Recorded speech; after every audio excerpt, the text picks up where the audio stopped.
Twitless, what are we talking about today? We are talking about Yragael by Philippe Druillet. He is a important voice in heavy metal and the Bande dessinée, which is the French scene of comics. He's also pretty active on Twitter, so he's a good follow, by the way.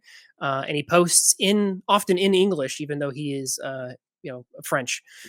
So it is a mind bending tale, I think is fair to say.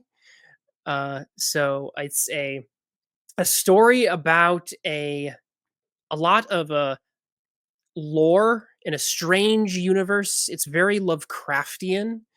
The plot is pretty straightforward, but it doesn't do any justice to like just the and I say insanity in a generous way, but the visual just tour de force almost of mind bending, awe inspiring, and exploration of a cosmos completely alien to our own, and a kind of a doomed man who is trying to uh, resist that and save a lover from a cursed city. It's kind of the basic gist of what we're getting in this story. But like I said, to get to even to that first point of him trying to save that lover, we get just a whole bunch of just a story that starts with when the universe begins. And if that sounds crazy, it's because it is. Mhm. That's it. And we were also really excited. A lot of the reviews that we've explored, frankly, we just get excited when it appears that the illustrator really cares about the story that he's telling, and in particular, really loves to draw and is having a lot of fun with that. And that's something we personally found in this particular work.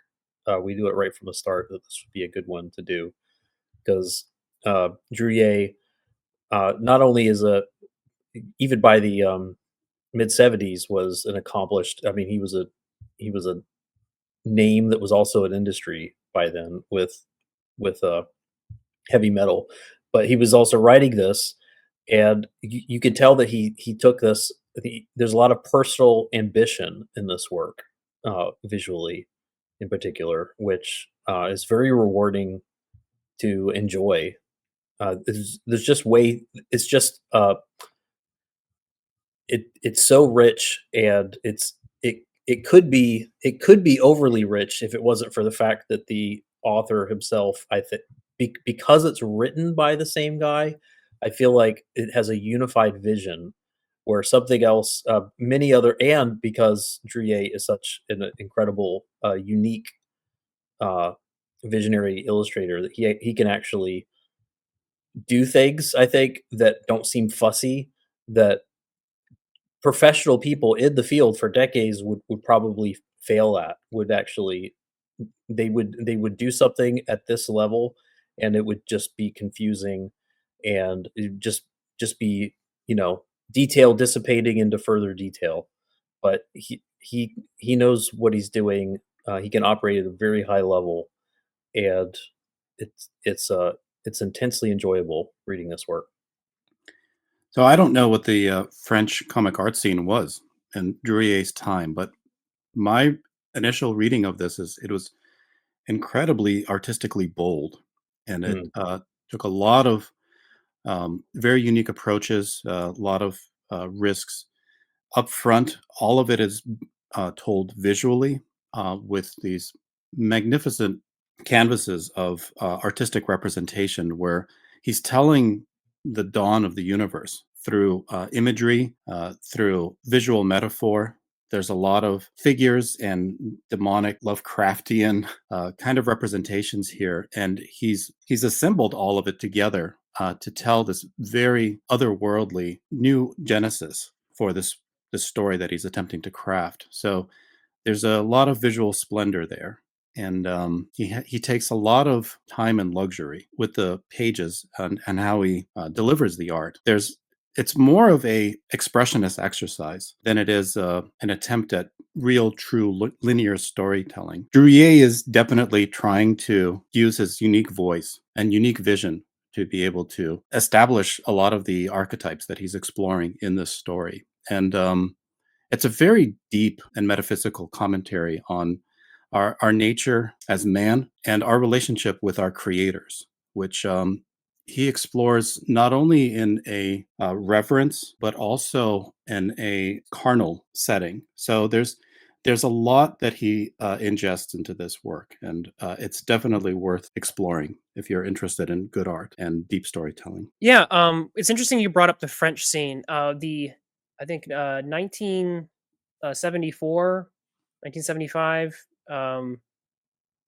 It was 1974, 1975 when this was first published. The introduction to that actually had the co-author of Asterix, the Viking strip that you may have heard about. It looks very much like the Smurfs. What's interesting about the French scene is that you get some people like Mobius and Druillet, the heavy metal crowd, who can do some just mind bending, very trippy, hallucinogenic looking stuff that has a Hieronymus Bosch's fiendish level quality, just demons coming out of every orifice, like in Yragael. And then on the other hand, you'll get the Smurfs, which these very straightforward comic strip looking adventures that come right out of Walt Disney. And so what's interesting about the French scene is you get a really very wide range of that content. Obviously, the Bande dessinée scene also where Tintin came from and such. So you get some, like I said, some wild boundary pushing material, and then you get some very, very safe stuff at the same time. So that's They were all concurrent, right? They were all generally friends with each other in a relatively small country, small industry, just being wildly successful in each of their lanes, which is fun. Yeah. Rene Goscinny, I'm probably butchered that. He gives the introduction to Yragael and says, I'm not even going to try to explain this. Which is interesting. He says, he exactly references. He says, my lane is usually, safer kind of fantasy stuff. But Druillet has exploded the comic strip. Is a quote from him. Taking it out of the narrow confines of small boxes, the echoes of this explosion are still spreading. And I think that concept is a really good way of thinking about what is happening in Yragael. These pages are explosions. And they are, in my opinion, they're actually very deeply sexual explosions. Anyone who's into Freudian reading is going to have a field day with this one, without just how the pages are set up very symbolically to kind of portray, I think, the feminine while having a masculine character trying to penetrate that. Literally, you have the city who is that he's trying to penetrate, and it's the city and his lover essentially become one in the giant circle, yawning void. I mean, it's pretty heavy. Is there oral fixation? Do you think that Druillet's exploring too? There's a lot of gaping maws. In Yeah, this yeah, release. all over. but it's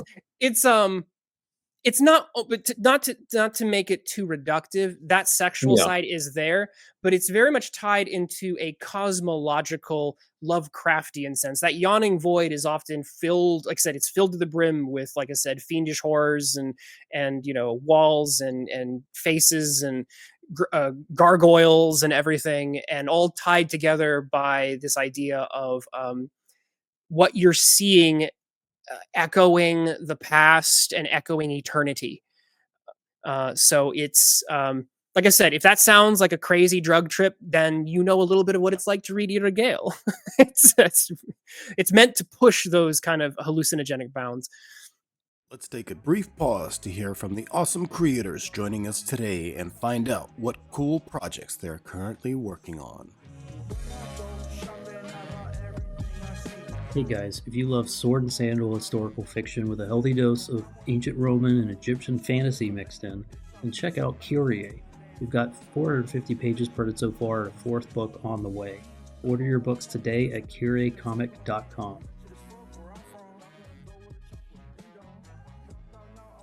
Modern day, classic superhero storytelling. Get The Adventures of Omega Girl, issues 1 through 5, now on Indie Planet. Thank you to our awesome creators, and now back to the video. Yeah, and something this is also doing, it's not just a phantasmagorical trip. It's I think there's a lot of heroism here that's happened that reminds me of Moorcock and Elric type stories. That it's high in fantasy, but there's certainly a protagonist. There's a protagonist and his son, both very tragic figures that are that you do connect with and root for. I don't know about you guys. I was rooting more for Orm, however we're gonna say his name. Boom. The second half of this Mhm. entranced me just a bit more. I don't know. The first half I felt like um, it was beautiful and it was well done, but it's the sort of tragic hero that I expect. I didn't expect the second half with the offspring of a fated a failure of sorts to save that divine feminine archetype from the city with this hunchbacked monstrosity, Orm the Mad, right? Mhm. And how he's going to have to save his, in a way, redeem both his father and his mother uh, by destroying redeeming the city by destroying it in a way, right? And the ways in which he has to just kind of experience his fate across the second half of the book is profoundly interesting. I don't know, just it. So if you guys are interested in something, you don't, if you're not already interested in what we've said, and you're thinking, well, does this have like a really coherent plot that's doing something really interesting that's got some brawn to it? It's got some swords, got some battles arrayed and castles being overtaken. It does. He is incorporating that, and he is doing stuff in the vein of a like a Robert E. Howard kind of influence, almost in a way, but very much in the like chthonic. Uh, I mean, this is a world. Even though it's said to be Earth, it's a world that's very much in kind of a dark fantasy kind of el- element. So, We'll but definitely follow. We'll definitely follow up this review with a deeper discussion on Urm. Um, but yeah, Yragael does set the groundwork for a lot of the bigger payoffs that you have in the second part of the book.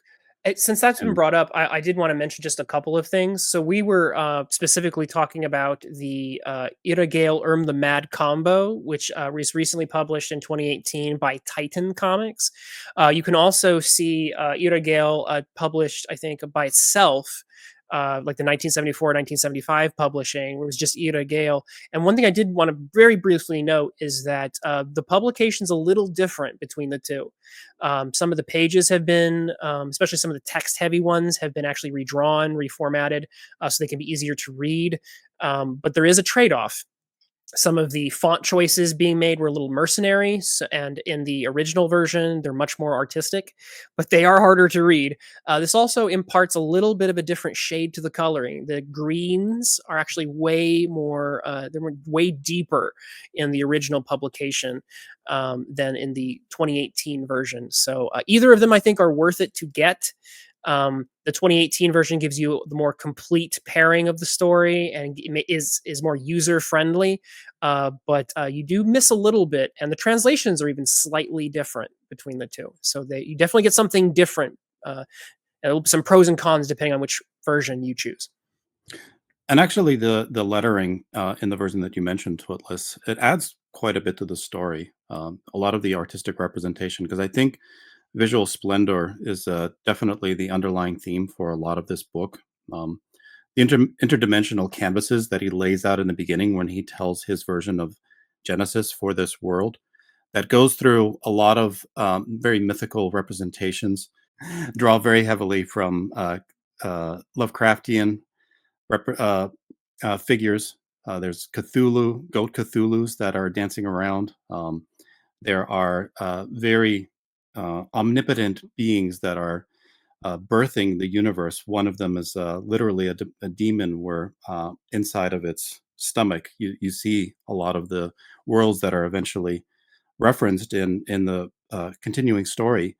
And you see the wrath of the gods as they destroy the early world that they created. And the story of Yragael is essentially of a man who wants to disassociate and divorce mankind from the wrath and chaos of the gods. And he reasons out to do this by becoming a god himself.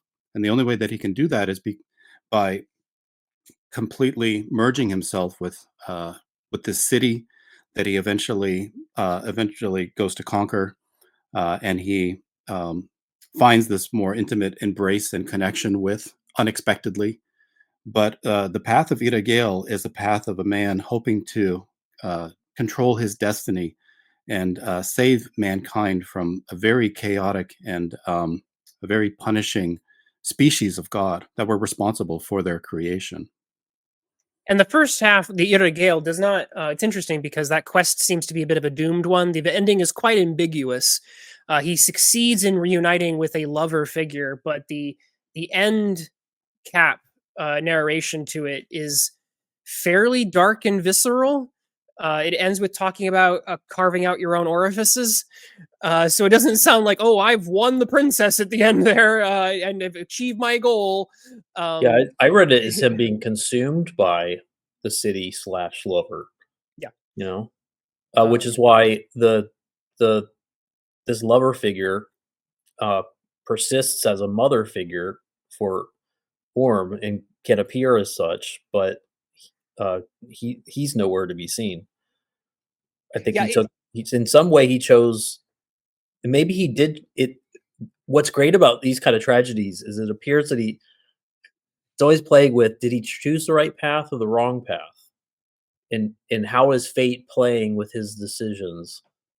And it appears in a way that he chose the right path because he's reunited, and then it's the wrong path because of how that's ended, and you see the his offspring, and then you realize that in a way it seemed like in this kind of strange world that he did choose the right path. It's just that he wasn't going to live to see the fruits of that. It was going to be his son who had to fulfill what he started, and then and his lover was going to have to participate that in a strange way. She was going to have to carry it on.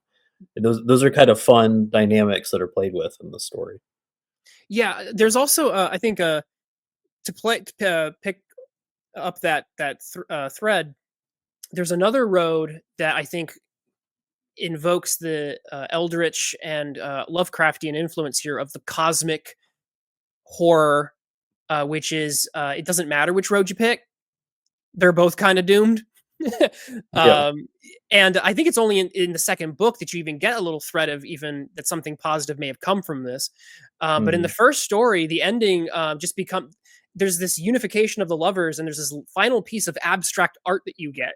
And it's essentially, I think, almost my reading of it is that that's kind of what Yragael and his lover have become.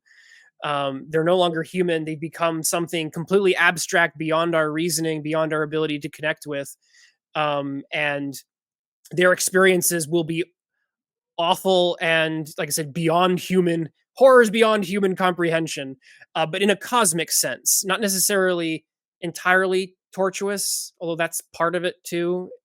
So it's definitely a very dark view of humanity, and the rebellion against the gods is not completely fruitless, but it's also not entirely rewarded, which is again, I think, fitting within that framework of that cosmic horror, which is uh, indifference to Mhm. human struggle, right?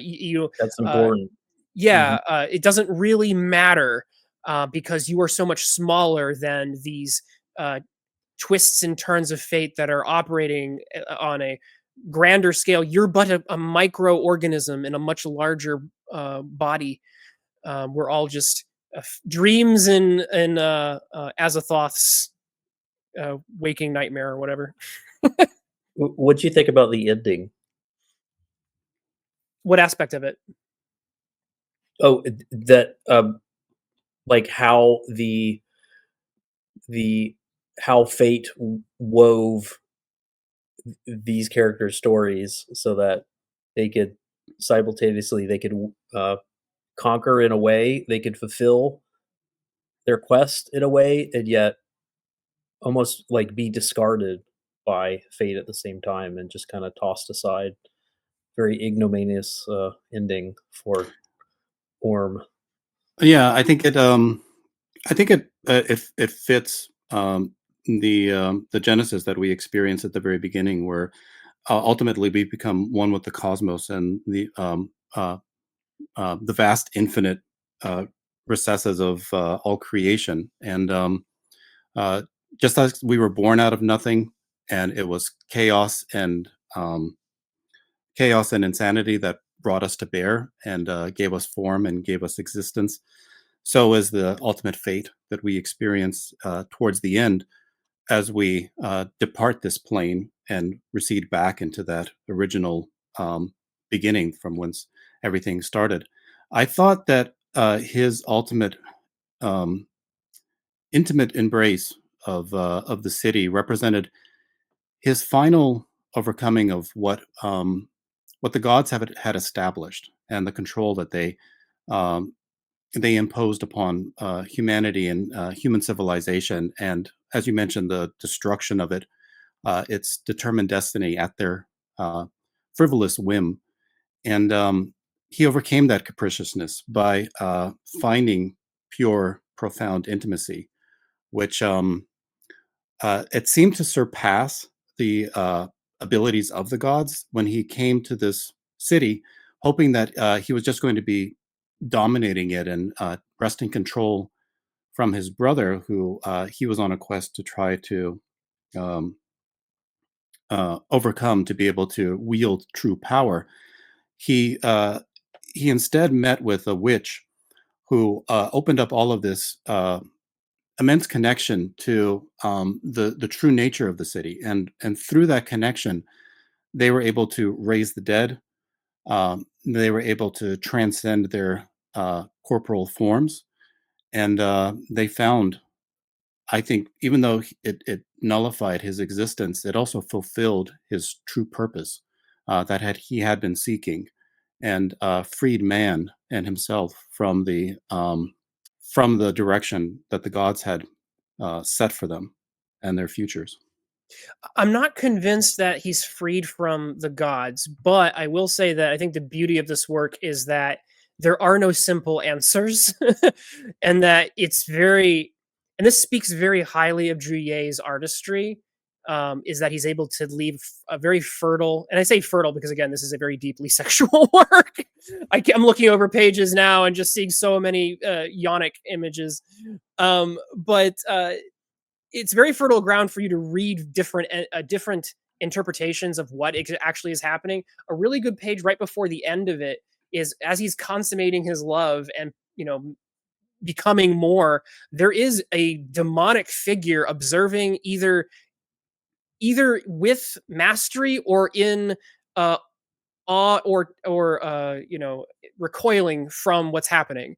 And again, Druillet doesn't tell you what that is. He doesn't, hold your hand and say, this is what's going on. This is exactly what's happening, especially in this first tale. The that follows later shows you a little of some of the results, I think.